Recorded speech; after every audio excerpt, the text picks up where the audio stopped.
யாராண்டி ஒரு வார்த்தை சொல்லவே இல்லை பிள்ளைங்க கிட்ட கூட. பிள்ளைங்க கிட்ட சொன்னா பிள்ளைங்க கஷ்டப்படவே இருந்துச்சு. ஆனாலும் பேசுற வார்த்தை ஒவ்வொன்றும் எனக்காகவே இருந்தது.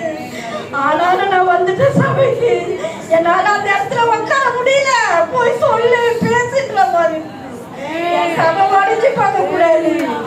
படுக்கிறதோ படுக்கிறதோ எனக்கு இந்த மாதிரி நான் நிச்சயம் உண்டு.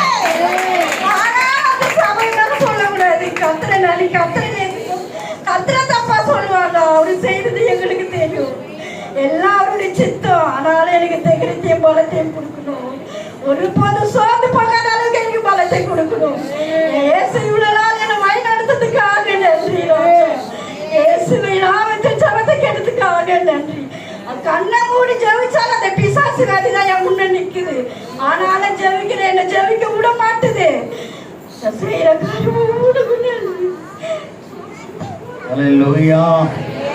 எல்லா கரங்களை சபையை ஆவியான